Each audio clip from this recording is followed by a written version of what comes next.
মুসলমান ইমানদার ভাইরা আমার,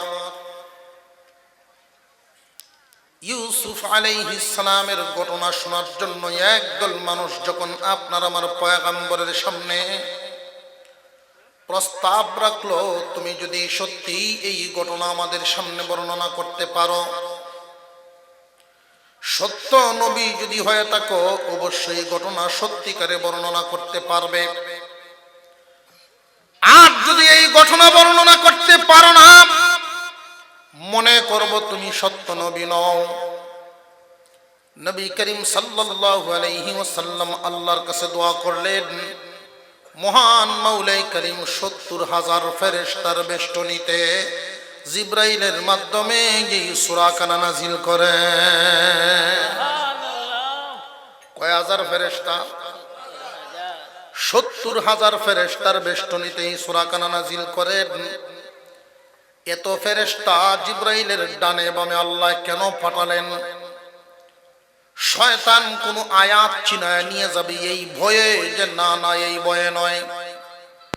কোন জিন্নাত একটা আয়াত চিনায় নিয়ে যাবে এই জন্য, যে না না জিবরাইল আমিনকে আল্লাহ এত শক্তিশালী করে বানাইছেন, শয়তান জিন জিন্নাত কেউ উনার হাত থেকে কোনো আয়াত চিনায় নিতে পারবে না।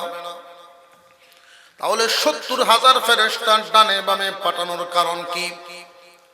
মুফাসসিরিনে কেরাম বলেন, এর কারণ হলো এই সূরার সম্মানার্থে। ইউসুফ আলাইহিস সালামের ১২ জন ভাই, তারা ইয়াকুব নবীর ১২ ছেলে। ওনার সংসার ছিল একাধিক। আগের পরিবারের ১০ ভাই আর ইউসুফ নবীর মার ঘরের ২ ভাই। ইউসুফ আলাইহিস সালাম আর একজন ছিলেন বিনিয়ামিন। তাদের আম্মাও দুনিয়ার থেকে বিদায় হয়ে গেছেন, অসুস্থ মহিলা ছিলেন। আগের যেই ১০ ভাই, তারা মোটামুটি বড় হয়ে গেছে, কর্মসক্ষম হয়ে গেছে, সংসারের কাজ কাম করতে পারে। ইয়াকুব আলাইহিস সালাম বাড়িতেই থাকেন। ইউসুফকে খুব বেশি আদর করতেন ইয়াকুব আলাইহিস সালাম। একসাথে খান, একসাথে ঘুমান, সব সময় চোখে চোখে রাখেন। এই দৃশ্যটা বাকি ১০ ভাইয়ের কাছে ভালো লাগে না। সৎ যে ভাই আছে ১০ জন, এই সৎ ভাইদের কাছে ভালো লাগে না। তাদের মনে মনে ইউসুফ আব্বার খুব কাছের মানুষ হয়ে যাইতেছে, তার প্রিয় পাত্র হয়ে যাইতেছে। আব্বা যেইভাবে ইউসুফকে আদর করেন, মনে হয় পরবর্তীতে আব্বার জায়গায় ইউসুফ লইব, এই সম্মানের জায়গাটা নিয়ে নিব। ভিতরে একটা জেলাসি, প্রতিহিংসা আছে না নাই? খুব ভালো করে বুঝবেন, ইউসুফ আলাইহিস সালামকে বেশি আদর করেন। একটা প্রশ্ন জাগে যে উনি না নবী, তাহলে এক ছেলের আদর বেশি করেন কারণ কি? সব সন্তানদেরকে তো আদর সমান করার কথা। প্রশ্ন জাগে না জাগে না? এইখানে একটা উত্তর খুব ভালো করে জেনে রাখবেন। দুনিয়ার সহায় সম্পত্তি বন্টন করার ক্ষেত্রে সমতা রাখা যায়, কিন্তু আদর বন্টন করার ক্ষেত্রে সমতা রক্ষা করা যায় না। কেন যায় না? কারণ কি? কারণ হলো, কোন বাবার যদি ৫ জন সন্তান থাকে, এই ৫ জন সন্তান সম্পত্তিকেই সমানভাবে বন্টন পাবে, কিন্তু আদরের ক্ষেত্রে কোনো বাবাই ৫ জনকে সমান আদর করতে পারবে না। চকলেট যদি ১০টা আনেন, এই ১০টা চকলেটের মধ্যে ৫টা ৫ জনকে ২টা করে বন্টন করতে পারবে, কারণ এটা মাল বন্টনের ক্ষেত্রে সমতা ঠিক রাখা যায়, কিন্তু আদর বন্টনের ক্ষেত্রে সমতা ঠিক রাখা যায় না। কারণ আদর আসে মন থেকে। কথা বুঝে আসতেছে? ৫ জন ছেলের মধ্যে একটা ছেলে এমন, বাবা যখন ঘুমাইতে যায় তখন বাবার মাথায় তেল লাগায় ঘুম পাড়ায় দেয়। বাকি 4টা দেয় না, একজনে দেয়। বাবা যখন গোসল করতে যাবেন, গরম পানি করে রেডি রাখে। বাকি 4 জনে করে না, একজনে করে। বাবা যখন খাটের থেকে নিচে নামবেন জুতাগুলো বাস করিয়া দেয়। যেই কাজটা অন্যরা করে না একটা ছেলে করে। খুব ভালো করে বুঝবেন, এখন বাবার আদর এই ছেলের প্রতি বেশি আইবনি নাই তো না। এতে কি বাবার দোষ না, এটা সন্তানের গুণ। ইউসুফ আলাইহিস সালাম আদর বেশি পাইতেন, এটা ইয়াকুব নবীর দোষ নয়, এটা ইউসুফ নবীর গুণ। ইউসুফ আলাইহিস সালামের গুণে পাইতেন, ইউসুফ আলাইহিস সালামের গুণে। ওনার চাল চলন আচার আচরণ অন্যদের মতো নয়। ওনার যেই চাল চলন আচার আচরণ অন্যদের মতো কোনো সময় হইতো না, একটু ভিন্ন। ইউসুফ আলাইহিস সালাম দেখতে দেখতে যখন প্রায় 12 বছরের মতো মানুষ হয়ে গেছে, 12 বছর বয়স, একটু সংক্ষিপ্ত আকারে বর্ণনা করতেছি। 12 বছর বয়সের সময় উনি একটা স্বপ্ন দেখেছিলেন। ইয়াকুব আলাইহিস সালামের সাথে শুইলেন, শুয়া যখন একটা স্বপ্ন তিনি দেখলেন, এই স্বপ্নটাই হলো দেশ চালার জন্য সূত্রপাত। ইয়াকুব আলাইহিস সালামের কাছে ইউসুফ আলাইহিস সালাম ঘুম থেকে উঠেই তিনি বর্ণনা করা শুরু করে দিলেন। আল্লাহ পাক রব্বুল আলামিন এই কথাটা এখানে এইভাবে উল্লেখ করলেন, ইয ক্বালা ইউসুফ লিআবিহি ইয়া আবাতি ইন্নী রাআইতু আহাদা আশারা কাওকাবান ওয়াশ-শামসা ওয়াল কমার রাআইতুহুম লি সাজিদিন। ইউসুফ আলাইহিস সালাম বলেন, ও বাপ, আমি স্বপ্নে দেখলাম আসমানের 11টা তারকা, চাঁদ এবং সূর্য আমি ইউসুফকে সেজদা দিতেছে, আমি ইউসুফকে সেজদা দিয়ে সম্মান জানাই।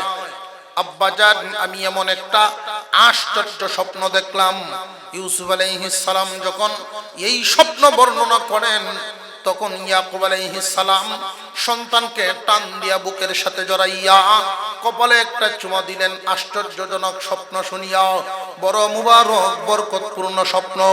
এই স্বপ্ন শোনার পরে সন্তানের কপালে একটা চুমা দিয়া বলেন, বাবা রে, এই স্বপ্ন কোনোদিন তোমার ভাইদের কাছে বলিও না। হে আমার কলিজার টুকরা সন্তান, এই স্বপ্ন তুমি তোমার ভাইদের কাছে বর্ণনা করবা না। কেন জানোনি? তোমার ভাইয়েরা তোমার বিরুদ্ধে চক্রান্তের জাল বিছাইব। এই স্বপ্ন যদি তারা শুনতে পারে চক্রান্তের জাল বিছাইব। প্রশ্ন জাগে, ভাইদের কাছে বললে অসুবিধা কি? ভাইদের কাছে বললে তো সমস্যা হওয়ার কথা নয়, কারণ সুসংবাদ কাছের মানুষে শুনলে বেশি খুশি হওয়ার কথা। প্রশ্ন জাগে না জাগে না? যে সুসংবাদ তো ভালো মানুষে, কাছের মানুষে শুনলে ভালো, ঠিক আছে, কিন্তু শয়তানে যে কাডি নাড়ায়, শয়তানে যে দুকা দেয়, এই জন্য ভালো মানুষের ভিতরেও হিংসা জন্ম নেয়, কাছের মানুষের ভিতরেও হিংসা জন্ম নেয়। দেখবেন একজনে যদি সংবাদ কয় আমার ভূত লন্ডন যাওনের বা হইছে, সে শূন্য কইব আলহামদুলিল্লাহ, তবে তোমার উপরে আল্লাহর রহমত আছে, আমারে আল্লাহ দেখে না। ভিতরে ভিতরে একটু ঝামেলা লাগিয়ে যায়। আল্লাহ পাক রব্বুল আলামিন এই কথাগুলো উল্লেখ করে দিলেন। কাছের মানুষ বেশি দুকায় পড়ে, শয়তানের দুকায় পড়ে। কাছের মানুষের ভিতরে গন্ডগোল লাগায় শয়তানে। খুব ভালো করে দেখবেন, চাচার সাথে ভাতিজার গন্ডগোল, মামার সাথে বাইগনার গন্ডগোল, ভাইয়ের সাথে ভাইয়ের গন্ডগোল, বাপের সাথে ফুতের গন্ডগোল। এই যে কাছের মানুষের গন্ডগোল গুলো লাগায়, আসলে ইয়ারা লাগায় না, লাগায় শয়তানে। দূরের মানুষের সাথে কোনো সমস্যা নাই, সমস্যা লাগে কাছের মানুষের সাথে। জানিয়ে রাখবেন, এই সমস্যাগুলো লাগায় কিন্তু শয়তানে। খুব সাবধান। ইউসুফ আলাইহিস সালামকে উনার আব্বা নিষেধ করে দিলেন, বাবা রে, তোমার এই স্বপ্নটা তোমার ভাইদের কাছে বলবা না। কেন? যে ভাইদের কাছে বললে শয়তানে ধোঁকা দিব, এরা চক্রান্তের জাল বিছাইব। কারণ শয়তান মানুষের প্রকাশ্য শত্রু। শয়তান চায় না কোন মানুষের দুনিয়ায়ও উন্নতি হোক, আখিরাতেও উন্নতি হোক। কোন খানের উন্নতি শয়তান চায় না। ইউসুফ আলাইহিস সালাম ওনার আব্বার কাছে বসা আছেন, তখন এই স্বপ্নের কিছুটা ব্যাখ্যা দিতেছেন, সামান্য কিছু ব্যাখ্যা। স্বপ্নের ব্যাখ্যাটা কিছুটা দিতেছেন, সান্ত্বনামূলক ব্যাখ্যা দিতেছেন ইউসুফকে। ও ইউসুফ, এই স্বপ্ন দেখার ধারায় আমি বুঝতে পারলাম আল্লাহ তোমাকে আমার পরিবারের মধ্য থেকে নির্বাচিত করবেন। আমার পরিবারের মধ্যে যারা আছেন এর মধ্য থেকে তোমাকে নির্বাচিত করবেন, তোমাকে সম্মানী বানাইবেন, তোমাকে নিয়ামত দান করবেন, যেইভাবে আমার পূর্বপুরুষদেরকে নিয়ামত দান করেছেন। কথা বুঝতেছেন নি? পূর্বপুরুষদেরকে কোন ধরনের নিয়ামত দিয়েছেন? ইব্রাহিম আলাইহিস সালাম নবী ছিলেন, উনার ছেলেদের মধ্যে নবী হয়েছেন ইসহাক আলাইহিস সালাম, ইসমাঈল আলাইহিস সালাম। ইসহাক আলাইহিস সালামের ছেলেদের মধ্যে আল্লাহ এই নিয়ামত দিয়েছেন। হযরত ইয়াকুব আলাইহিস সালাম অন্যান্য ছেলেদেরকে দেন নাই। ইয়াকুব আলাইহিস সালাম বুঝায় দিতেছেন, বাবারে আমার পূর্বপুরুষদেরকে এই নিয়ামত যেইভাবে দান করেছেন তোমাকেও এই নিয়ামত সেইভাবে দান করবেন। অর্থাৎ আমার পরিবারের মধ্যে আল্লাহ তোমাকে নবী বানাইব। ইঙ্গিত দিয়া বুঝাইয়া দিলেন আল্লাহ তোমাকে নির্বাচিত করেছেন, নিয়ামত দান করবেন, তোমাকে নিয়ামত দান করবেন।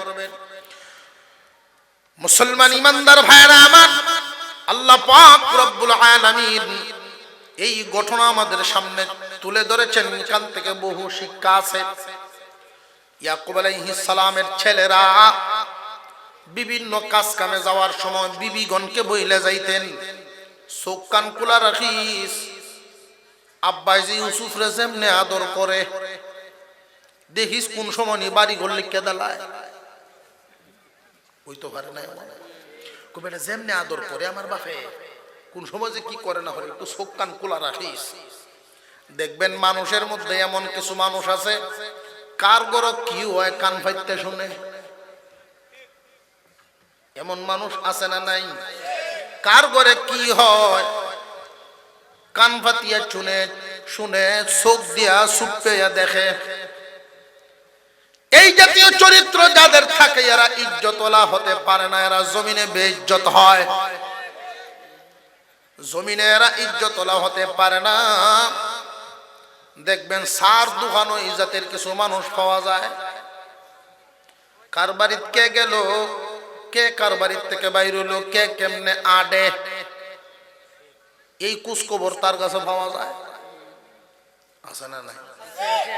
এই জাতীয় মানুষদের ক্ষেত্রে শয়তানের বক্তব্য হইল, ভাই সাহেব এই এলাকার থেকে আমি যাই গিয়ে আমার দায়ী দায়িত্ব তুমি পালন করো। শয়তানের দায়ী দায়িত্ব হেরে দিয়া এক বেড়ায় মান্নত করিয়াছি, আমার মনের আশা যদি পূরণ হয় শয়তান ফিরলে সে মিষ্টি খাওয়াই। শয়তান ফিরলে বলে মিষ্টি খাওয়াই। আচ্ছা শয়তান ফিরলে মিষ্টি কেমনে খাওয়াইব ভাইব ভাই? আসলে মনের আশা তার পূরণ হয়ে গেছে, এখন কি করা? হুজুরগণকে জিজ্ঞাসা করে তো একজন মুরব্বী আলেম বুদ্ধি দিলেন, এই বেটা এই তা মান্নত মানুষে করে, মসজিদ মাদ্রাসা আল্লাহর নামে কত মান্নত আছে, তুই তো এই ডেট করলে গেলে সবাই তো আল্লাহরে দেয়, শয়তান রে কেউ দেয় না। এই জন্য আমি মান্নত করছিলাম।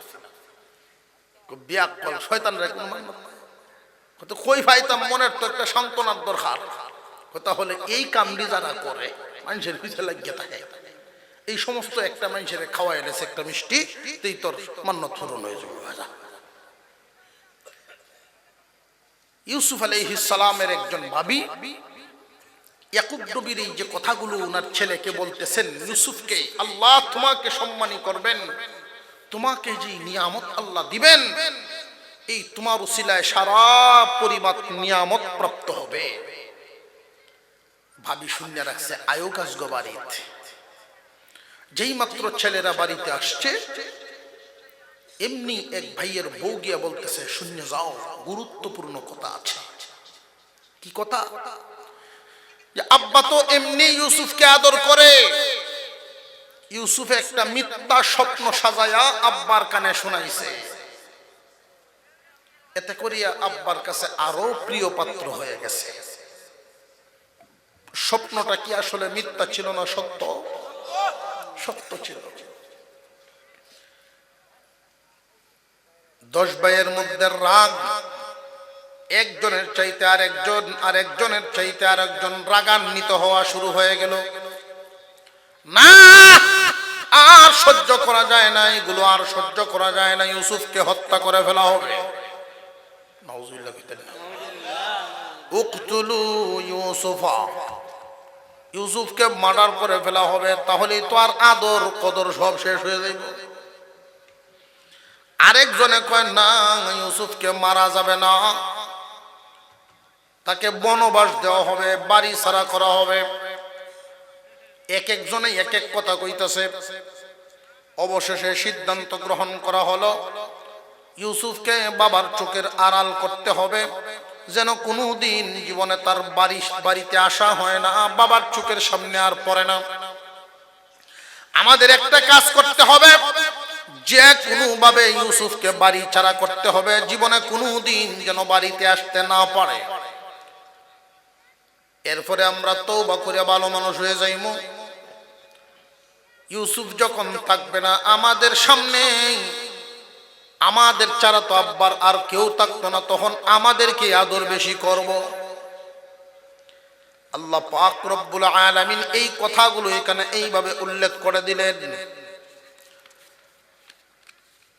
اقتلوا يوسف أو اطرحوه أرضا يخل لكم وجه أبيكم وتكونوا من بعده قوما صالحين।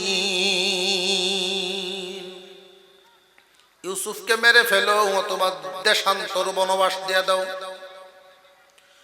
এরপরে তো আমাদের ছাড়া আব্বার চোখের সামনে আর কিছুই থাকবে না, আদর যা করা লাগে সব আমরাই করব। তো আমরা যে ইউসুফের উপরে এই জুলুমটা করাম, এই জন্য পরবর্তীতে না হয় আমরা তওবা করে ভালো মানুষ হয়ে গেলাম। মানুষের মধ্যেও দেখবেন অনেক মানুষ এমন আছে, গুনাহ করে সুদও খায় আর কয় কিছুদিন খায় আমি এর পরে ভালো হয়ে গেলাম। আছে না নাই? অনেক মানুষের চিন্তা ভাবনা এরকম, গুনাহ যা করার একসাথে কিছুদিন করিয়া লাই, গুনার ভুজা বাইন দেওয়া পরে গড়ও ভাক্কা করে বানলাম, ক্ষেত কিরেও মোটামুটি করে লাইলাম, দোকান ফাট করিয়া মোটামুটি টাইট ফিট হইয়া এর পরে গাট্টির গুনার গাট্টিরে লইয়া যায় আমরা মক্কা শরীফ। গুনার গাট্টি বান্ধে লইয়া মক্কা মদিনা সফর করিয়া আমার সকল গুনার হুজাটা মক্কা শরীফ থইয়া ভরাম। কিছু মানুষের নিয়ত আছে না নাই? হজ করলে গুনাহ মাফ, এইটা হলো হিসাব মিলাইল বেড়ানের। জীবনে যা করতাম পারি আর মাদি ফরমাদি সব করিয়া একসাথে গিয়া গুনার হুজা ওই মক্কা নগরী থইয়া ভরাম, তো আমি পরিষ্কার। এত সহজ না। মহান মাওলাই কারীম তোমার সব দেখেন নি না দেখেন না? এই মানুষগুলো এই কথা বলছিল যে আমরা তওবা করে ভালো মানুষ হয়ে যাই। ক্বালা কাইলুম মিনহুম, তাদের মধ্য থেকে একজনে বলল। এই একজনটা কেডা? তাফসীরুল লিখেন একজনটা হলো এই 10 ভাইয়ের মধ্যে সবার বড় জন যিনি, উনি। কারণ বড় ভাইয়ের মায়া মোহাব্বত ছোটটির তুলনায় একটু বেশি থাকে, ঠিক না বেটি? দেখবেন ছোট আর বড়, একটা বাচ্চার বয়স 10 বছর আর একটার বয়স 6 বছর।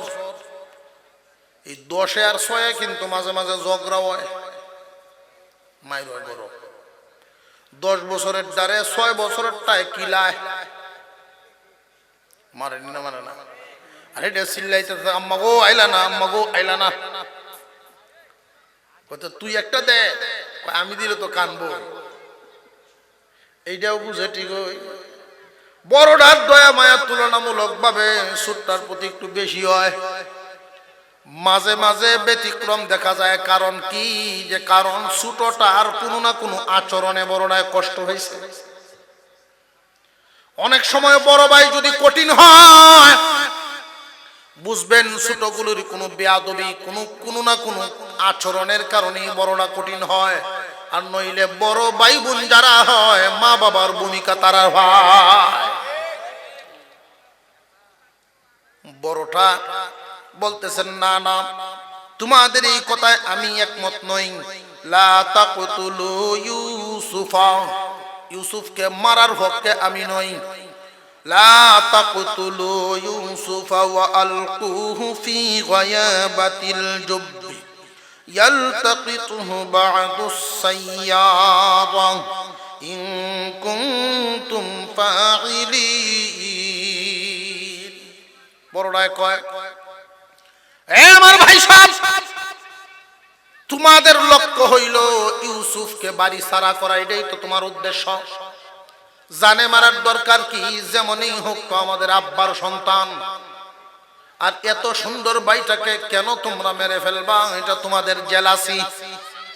এখন বড় ভাই একলা কইয়া পারেও না, বাকি 9টার সাথে কুলায় উঠতে পারে না। অবশেষে এক বুদ্ধি দিছেন, তোমরা যদি কিছু করবারই চাও তাহলে কোনো একটা কুয়ার মধ্যে নিয়ে ফেলাইয়া দাও। এমন একটা কুয়াত ফেলাইবা, পথিকরা যদি এই দিক দিয়ে আসা যাওয়া করে, রাস্তার কোনো পথিক যদি তারে উঠায়, যেই দেশের মানুষে তারে উঠাইব ওই দেশে তারে নিয়ে যাইব। জীবনে কোনো দিন ইউসুফ বাড়ি যাইত না। এখন 10 ভাই মিলিয়া, ঠিক আছে বড় ভাই যে কথা কইছেন এই কথার উপরে আমরাও একমত, কিন্তু এখন উড়াই আব্বার কাছ থেকে ইউসুফরে আমরা নিতাম কেমনে? আব্বা তো চোখের আড়াল করে না ইউসুফরে। আব্বা তো ইউসুফকে চোখের আড়াল করেন না। 10 ভাই মিলিয়া একসাথে রাইত গেছে বাপের দ্বারো। আমার কথা বুঝুননি আপনারা? রাতের বেলায় গেছে, গিয়া তারা যে বক্তব্যটা দিছিল আব্বারে কয়, ক্বালু ইয়া আবানা, ও আমাদের আব্বাজান, মালাকা লা তামান্না আলা ইউসুফ, ইউসুফের ব্যাপারে আপনি কি আমাদেরকে বিশ্বাস করেন না? আপনি কি আমাদের কি ইউসুফের ব্যাপারে কোনো সন্দেহ শুভা করেন নাকি? ওয়া ইন্না লাহু লানাসিহুন, অথচ আমরা সব ইউসুফের শুভাকাঙ্ক্ষী। ইউসুফ 13 বছরের বালক হয়ে গেছে, এখনো আপনার সাথেই থাকে। বাহিরের দুনিয়া সম্পর্কে ইউসুফ তো কিচ্ছু জানে না।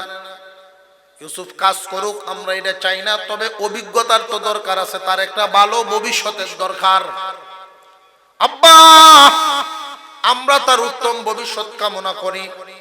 যদি আমাদেরকে আপনি অবিশ্বাস না করেন তাহলে আগামীকাল আমাদের সাথে ইউসুফরে দিয়া দেন। আমরা যেখানে যাই অনেক বড় বড় বাগান আছে, ফল ফ্রুট আছে, খোলামেলা জায়গা আছে, দৌড়াদৌড়ি খেলাধুলা করতে পারবে।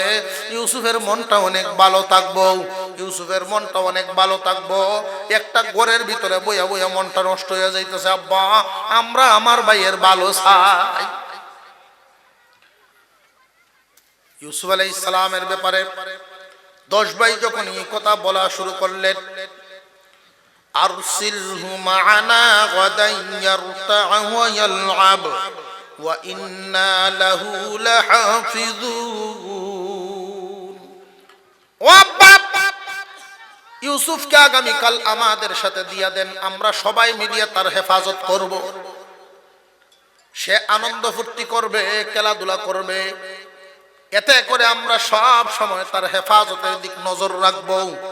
তখন ইয়াকুব আলাইহিস সালাম উত্তর দিয়েছিলেন, ক্বালা ইন্নী লা ইয়াহজুনুনি আন তাযহাবু বিহি ওয়া আখাফু আন ইয়াকুলাহু আয-যি'ব ওয়া আনতুম আনহু গাফিলুন।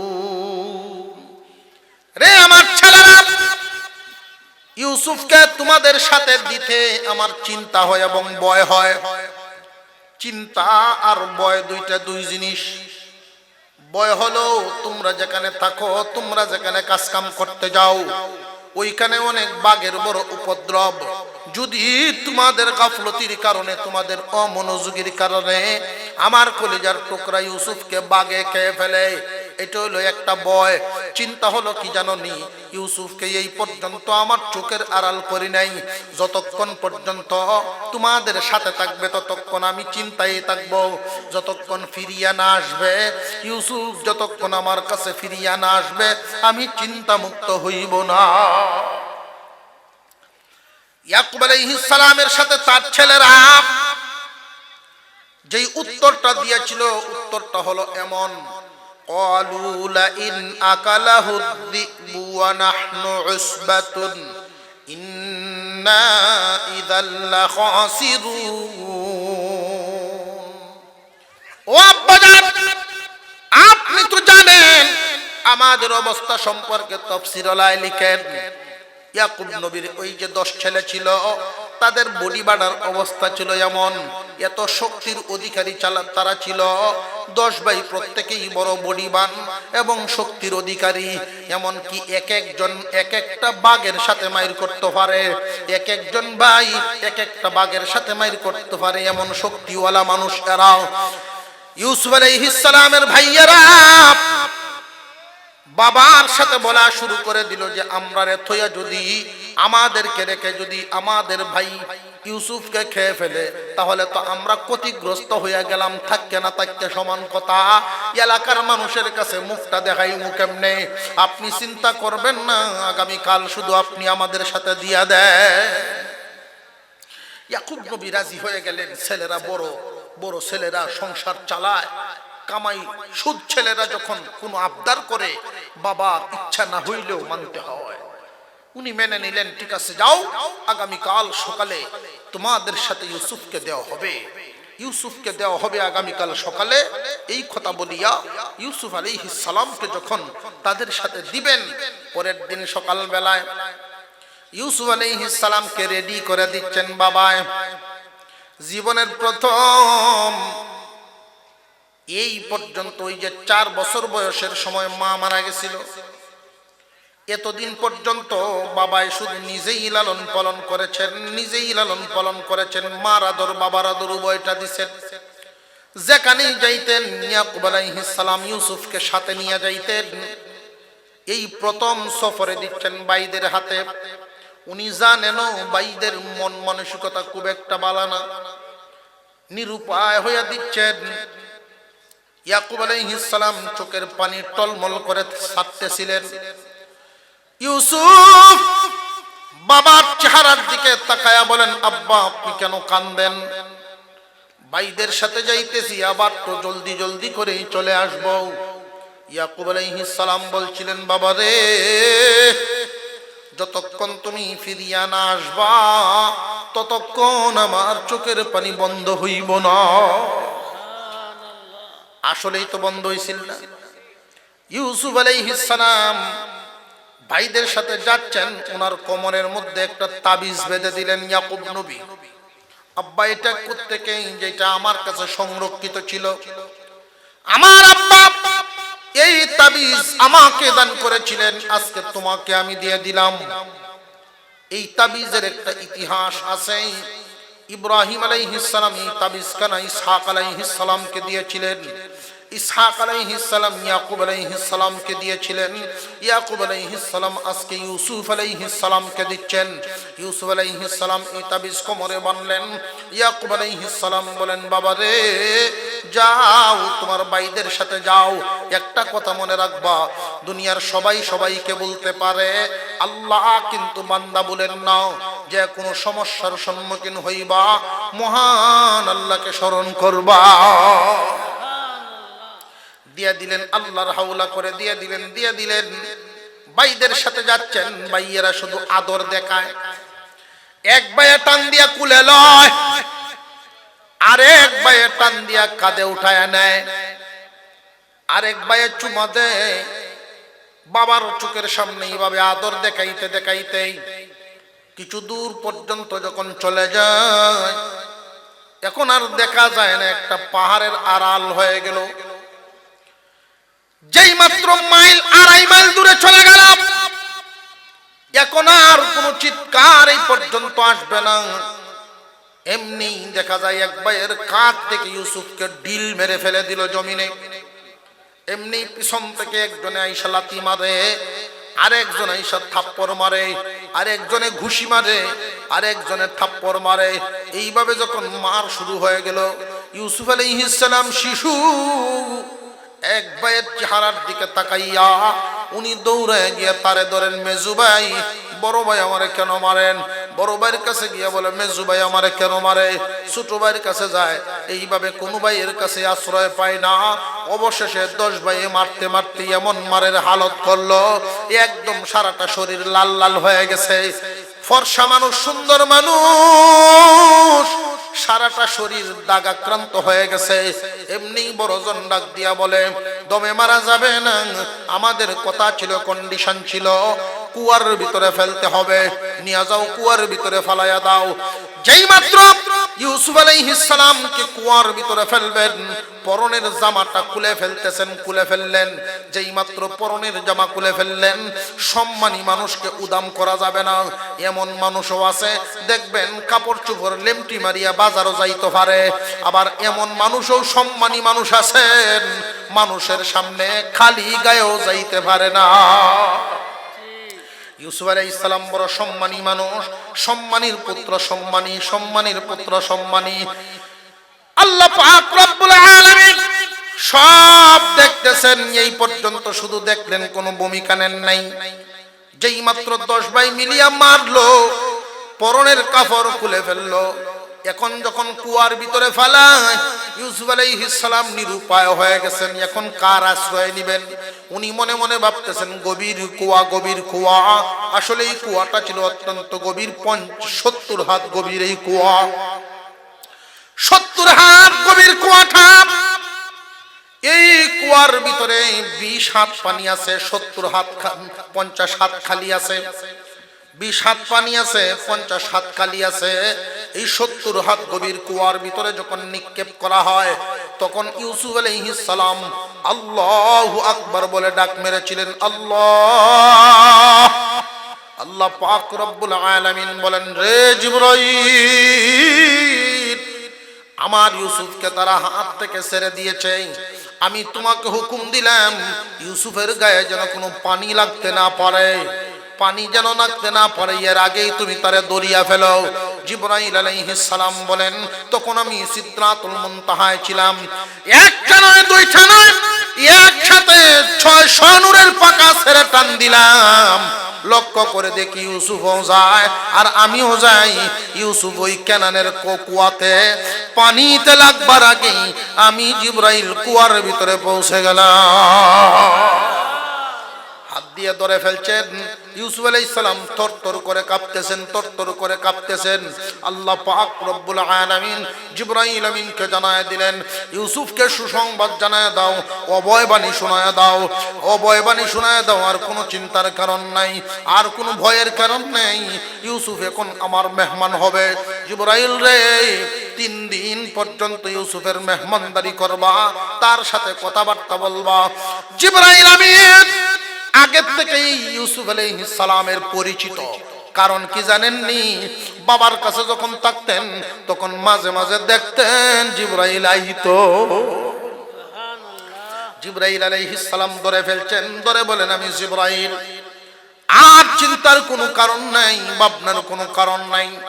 আল্লাহ রব্বুল আলামিন আমাকে জানায় দিয়েছেন, সংবাদ পৌঁছাইতাম, ইউসুফ, আজকে যারা তোমার উপরে জুলুম করেছে, নির্যাতন করেছে, মহান আল্লাহ পাক দিন পরিবর্তন করে দিবেন, তোমাকে এখান থেকে উঠাইবেন, অনেক উঁচা সম্মানের জায়গায় পৌঁছায় দিবেন। এমন একটা দিন আসবে রে ইউসুফ, এই মানুষগুলো তোমার সামনে দাঁড়াইবে, তুমি এদেরকে চিনবা, কিন্তু ওরা তোমার চিনবো না। 10 ভাই মিলিয়া বাবার কাছে গেছে জামা খান লইয়া। ওই জামা লইয়া যখন বাপের কাছে গেছে, গিয়া কইতাছে, আব্বা, আপনি নবী মানুষ, আপনার মুখের কথা ভুলে গেছে। আমরা আমাদের বাইরে রাইকা খেলাধুলার প্রতিযোগিতা দিছিলাম, দৌড় প্রতিযোগিতা। এই দৌড় প্রতিযোগিতা দিতে গিয়া আজকে ইউসুফকে হারাইলাম। ও আব্বা, আপনি বলছিলেন যে ভয় হয় ইউসুফ রেনি বাঘে খেয়ে ফেলে, সত্যি ইউসুফকে বাঘে খেয়ে লাইছে। বাবার চোখের পানি, পেরেশান, বাবার চোখের পানি তো আর মুছে না। এমনি তিনি জামাটা হাতে নিলেন, জামাটা হাতে নিয়ে তিনি বলছিলেন, এই যে একটা মিথ্যা, ওয়াজাউ আলা কামিসিহি বিদামিন কাযিব ক্বালা বাল সাওয়ালাত লাকুম আনফুসুকুম আমরা ফাসাবরুন জামিল আল্লাহুল মুস্তাআনু আলা মা তাসিফুন। 10 ভাই মিলিয়া বাবার কাছে যখন বলতেছিল, আব্বাজান ইউসুফকে বাঘে খেয়ে ফেলছে, স্মৃতিস্বরূপ তার রক্ত মাখা জামাটা আনছি, এই জামাটার মধ্যে মিথ্যা রক্ত মাখায়া নিয়ে বাপের সামনে দিছে। ও আব্বা, আপনি যেন একটু সান্ত্বনা পান, এজন্য জামাটা নিয়ে আসলাম। জামা দেইকে ইয়াকুব নবী বলেন, বাবারা রে, আমার ইউসুফরে তো বড় শিক্ষিত বাঘে খাইছে, জামাও সিরা নাই, বুতমাও সিরা নাই, বাইর করলো কেমনে? এমনি একজন আর একজনের দেখে ধরা খাইয়ালছি, দৌড়াইয়া গেছে আবার জঙ্গল, একটা বাঘকে ধরে লইছে। তাফসীরে নুরুল কুরআন ওয়ালায় লিখেন, বাঘ একটা দৌড়ে আইনিয়া মুখের মধ্যে রক্ত মাখায়া বাপের সামনে ধরছে। আব্বা, এই যে দেখেন, এই বাঘটা ইউসুফ রে খাইছে। ইয়াকুব আলাইহিস সালাম আস্তে আস্তে বাঘের কাছে আসতেছেন। ছেলেরা কল্পনাও করতে পারে নাই যে বুড়া মানুষ এত সাহস আছে বাঘের সামনে যাবে। উনি বাঘটার কাছে যখন চলে আসলেন, ছেলেরা না করতেছেন বারবার, আব্বা আব্বা বাঘের কাছে আয়েন না। এমনি বাঘটার মাথার উপরে হাত দিয়া বলে, বাঘরে, আমি কি অন্যায় করেছিলাম, কি দোষ করেছিলাম? আমার কলিজার টুকরা ইউসুফ রে তুই কেন খাইলে? আল্লাহ রাব্বুল আলামিন বাঘের জবান খুলে দিলেন। বাঘ মানুষের মতো চিৎকার দিয়া বলে, আল্লাহ, আল্লাহর নবী গো, ও গো আল্লাহর নবী, খুদার কসম, আপনার ইউসুফকে খাইবা দূরের কথা, জীবনে কোনোদিন ইউসুফ রে দেখছি না। বাঘ ছাড়িয়ে দিয়েছে, বাঘ গেছে এখন জঙ্গল দেয়া। এখন 10 ভাই একটা আর একটার দিকে যায় ছায়, এখন কি তা করন? আব্বা তো হুড়াহুড়ি বুঝ জ্বালাইছে। এমনি বাপে কয়ে, বুঝ জ্বালাইছি রে ফুতাইন, বুঝ জ্বালাইছি, আমার ইউসুফ রে বাঘে খায় নাই, তোমরাই খাইছো। তোমরা কি করছো তোমরাই জানো, আর আল্লাহ জানে। এই মুহূর্তে আমি কার দরবারে বিচার দিব? এক তো তোমরা আমার ভূত, দ্বিতীয়ত এই শরীয়তের বিচারক তো আমি। উনি নিজেই তো নবী, এই বিচার কার কাছে উনি দিবেন? আমি তো শরীয়তের জজ, আমি কার কাছে বিচার প্রার্থী হব? একদিক দিয়ে তোমরা আমার সন্তান, আর একদিক দিয়ে আমি হইলাম জজ। সুতরাং এই মুহূর্তে আল্লাহর আশ্রয় ছাড়া আমার কোনো জায়গা নাই। আল্লাহুল মুস্তাআনু আলা মা তাসিফুন। আল্লাহর কাছে যখন বললেন, আল্লাহ বলেন, জিবরাইল রে, বাপে আমার হাতে দেয়া দিছে, এখন তো আমার কাম করতে হইব।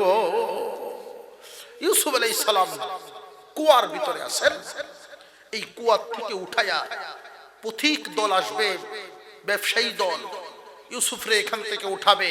ভাইদের সাথে একটা বেচা কেনা হবে, আবার ভাইদের সাথে দেখা হইব, একটা বেচা কেনা হবে, মিশরের বাজারে নিবেন। যাক, আমরা যেখানে শিক্ষাটা যেটা পাইলাম, শিক্ষা হইল, কারোর ব্যাপারে যদি আপনি খাল খুদেন আর আল্লাহ যুদ্ধারে উঠাইবার চায়, খাল খুঁজতে লাভ নাই, এই খালও আপনি করবেন। আল্লাহ যদি কারে সম্মানী বানান, এটার মধ্যে আপনিও খুশি থাকেন, আর আপনি বিরোধিতা করবেন, আল্লাহ আপনার বিরুদ্ধে দেব, তখন করবেন নাকি? আল্লাহ আমাদেরকে সহি বুঝার তৌফিক দান করেন, বলুন আমিন। ওয়া আখিরু দাওয়ানা আনিল হামদুলিল্লাহি রাব্বিল আলামিন।